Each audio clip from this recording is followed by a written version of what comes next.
আসসালামু আলাইকুম প্রিয় এইচএসসি শিক্ষার্থীরা, হাঁটি হাঁটি পা পা করে আমরা মডিফায়ারের একেবারে সর্বশেষ অর্থাৎ অষ্টমতম ক্লাসে চলে এসেছি। এরই মাধ্যমে আমাদের এই মডিফায়ারের একেবারে পূর্ণাঙ্গ একটি ধারণা তোমরা পেতে যাচ্ছ। যারা আগের ক্লাসগুলো করনি তারা অবশ্যই প্রথম 7টি ক্লাস করে তারপর অষ্টমতম ক্লাসে আসবে, না হলে তোমাদের অনেক কিছু বুঝতে অসুবিধা হবে।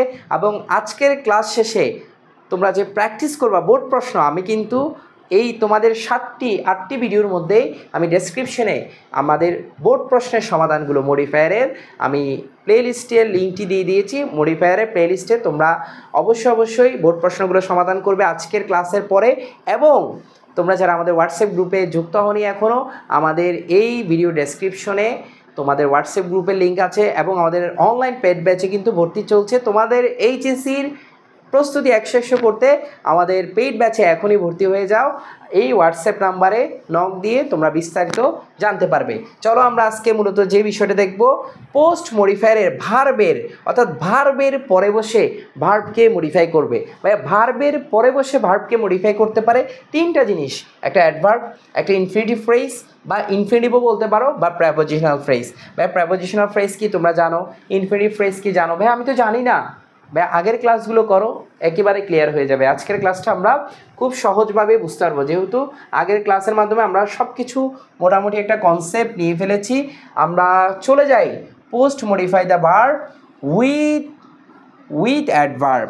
প্রথম যে টপিকটা আছে আমরা এখানে দেখতে পাচ্ছি, post modify the verb with adverb, অর্থাৎ হি সুইমস ড্যাশ। ভাইয়া এখানে বলা হচ্ছে এই ভার্বটাকে, সুইমসটাকে তুমি মডিফাই করো ভার্বের পরে কোনো শব্দ বসিয়ে। তাহলে ভাইয়া সুইমস কেমন সাঁতার কাটে? ভালো সাঁতার কাটে। ভাইয়া এই জায়গায় অবশ্যই অ্যাডভার্ব বসাইতে বলছে। ভাইয়া কোথায় বলছে? এই যে প্রশ্ন, পোস্ট মডিফাই দ্য ভার্ব, ভার্বের পরে বসাও, ভার্ব সম্পর্কে তথ্য দাও অ্যাডভার্ব হিসেবে। The news has been collected, অর্থাৎ এই নিউজটা কালেক্টেড হয়েছে মানে সংগ্রহীত হয়েছে। এখানে কিন্তু কালেক্টেড একটা ভার্ব, এই ভার্বের পরে বসে তুমি ভার্ব সম্পর্কে তথ্য দিতে বলেছে। তাহলে অ্যাডভার্ব হিসাবে, এই মডিফাই হিসাবে অ্যাডভার্ব করতে হবে, অর্থাৎ ভার্বকে মডিফাই করতে হবে অ্যাডভার্ব দিয়ে। তাহলে আমরা এই নিউজটা কালেক্টেড হয়েছে কিভাবে?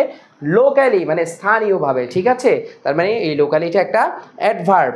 এরপরে আমরা যদি দেখি post modify the verb with infinitive phrase, অর্থাৎ তুমি বলা হচ্ছে এই জায়গায় ভার্বকে মডিফাই করো ভার্বের পরে বসে ইনফিনিটিভ ফ্রেজ দ্বারা বা ইনফিনিটিভ দ্বারাও বলতে পারো। হি ওয়ান্টেড, সে চেয়েছিল ইজিলি। সে ইজিলি কী চেয়েছিল? সহজভাবে কী চেয়েছিল? To learn driving. ভাইয়া ইনফিনিটিভ ফ্রেজ তো বুঝি না।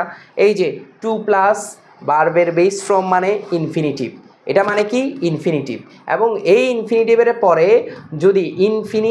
পরে যদি কোনো একটা ওয়ার্ড বা একাধিক ওয়ার্ড বসে তখন তাকে আমরা ইনফিনিটিভ ফ্রেজ বলবো। টু প্লাস ভার্বের বেস ফ্রম, এতটুকু পর্যন্ত ইনফিনিটিভ।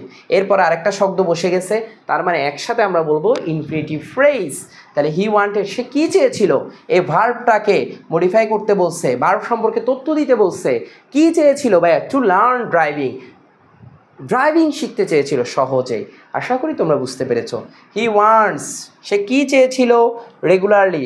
দেখো এই জায়গায়ও আমরা দেখতে পাচ্ছি ইনফিনিটিভ ফ্রেজ বসেছে, টু প্লাস ভার্বের বেস ফ্রম মানে ইনফিনিটিভ। এরপর আরেকটা শব্দ বসেছে মোবাইল, ইনফিনিটিভ ফ্রেজ হয়ে গেছে। অর্থাৎ সে চেয়েছিল মোবাইল ফোনটা ব্যবহার করতে রেগুলারলি।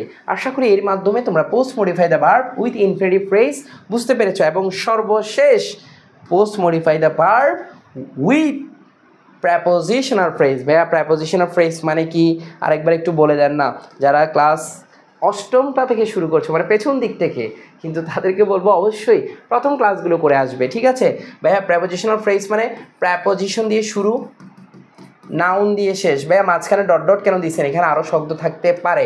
তাহলে প্রেপোজিশন দিয়ে শুরু, নাউন দিয়ে শেষ, তাকে আমরা বলবো প্রেপোজিশনাল ফ্রেজ। দেখো পোস্ট মডিফাই দ্য ভার্ব, অর্থাৎ ভার্বের পরে বসে ভার্বকে মডিফাই করো কি দ্বারা? প্রেপোজিশনাল ফ্রেজ দ্বারা। বার্ডস ফ্লাই, পাখিরা উড়ে, পাখিরা উড়ে। দেখো এখানে আমি ডট ডট দিয়েছি, আন্ডারলাইন আছে। ফ্লাই এই ভার্বটা সম্পর্কে তথ্য দিতে বলছে ভার্বের পরে বসে। তাহলে ইন দ্য স্কাই, প্রেপোজিশন দিয়ে শুরু, নাউন দিয়ে শেষ। স্কাই একটা নাউন, ইন প্রেপোজিশন, মাঝখানে দা আছে, তার মানে পাখিরা উড়ে কোথায়? আকাশে উড়ে। রাকিব প্লেস, ভাই রাকিব খেলে, রাকিব খেলে কোথায়? ইন দ্য ফিল্ড প্রেপোজিশন দিয়ে শুরু নাউন দিয়ে শেষ। তাহলে আমরা এই জায়গায় বলবো প্রেপোজিশন দিয়ে শুরু নাউন দিয়ে শেষ প্রেপোজিশনাল ফ্রেজ। এটা কিন্তু স্ট্রাকচারই প্রেপোজিশনাল ফ্রেজ, কিন্তু আরেকভাবে চিন্তা করলে অ্যাডভার্বিয়াল ফ্রেজও বলা যায়। বাট এইটা নিয়ে আমরা বিস্তারিত ভবিষ্যতে আলোচনা করব, বা আমাদের ফ্রেজের ক্লাসটা তোমরা দেখে নিতে পারো, তোমরা আরও ইন ডিটেলসে জানতে পারবা। বাট এইটুকু মডিফায়ারের জন্য তোমার জানলেই যথেষ্ট। প্রেপোজিশন দিয়ে শুরু নাউন দিয়ে শেষ, এটার নামে প্রেপোজিশনাল ফ্রেজ। রাকিব খেলে, এই খেলা সম্পর্কে তথ্য দিয়েছে, কোথায় খেলে? মাঠে খেলে, ইন দ্য ফিল্ড। এরই মাধ্যমে আমরা মডিফায়ারের প্রতিটা বিষয় একবার প্রি মডিফায়ার পোস্ট মডিফায়ারে সম্পূর্ণ যে বিষয়গুলো পরীক্ষায় তোমরা বোর্ড প্রশ্নে পাবা একেবারে ধারাবাহিকভাবে আমরা শেষ করেছি, সুন্দর সফলভাবে শেষ করেছি। তোমরা যারা আমাদের সাথে প্রথম থেকে শেষ পর্যন্ত যুক্ত আছো সবাইকে অভিনন্দন জানাচ্ছি। তোমরা আশা করি মডিফায়ারের বেসিক একেবারে অ্যাডভান্স লেভেল পর্যন্ত ভালো করে জানা হয়ে গেছে। আরেকটু শানিত করার জন্য এই মুহূর্তে তোমার শেষ যেটা প্রয়োজন, বোর্ড প্রশ্নগুলো সমাধান করে নেওয়া। আমাদের প্রত্যেকটা ভিডিও ডেসক্রিপশনে আমাদের প্লে লিস্টে গেলেই তোমরা প্রেপোজিশন বলছি মডিফায়ারের বোর্ড প্রশ্নগুলো তোমরা পেয়ে যাবে। সমাধান করার মাধ্যমে তোমার এইচএসির মডিফায়ারে ফুল মার্কস নিশ্চিত করে নাও। আমাদের সাথে থাকো।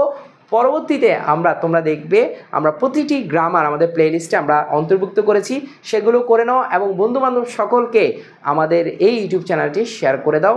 ভালো থাকো, সুস্থ থাকো, জাহিদ স্যারের পাশেই থাকো। আসসালামু আলাইকুম।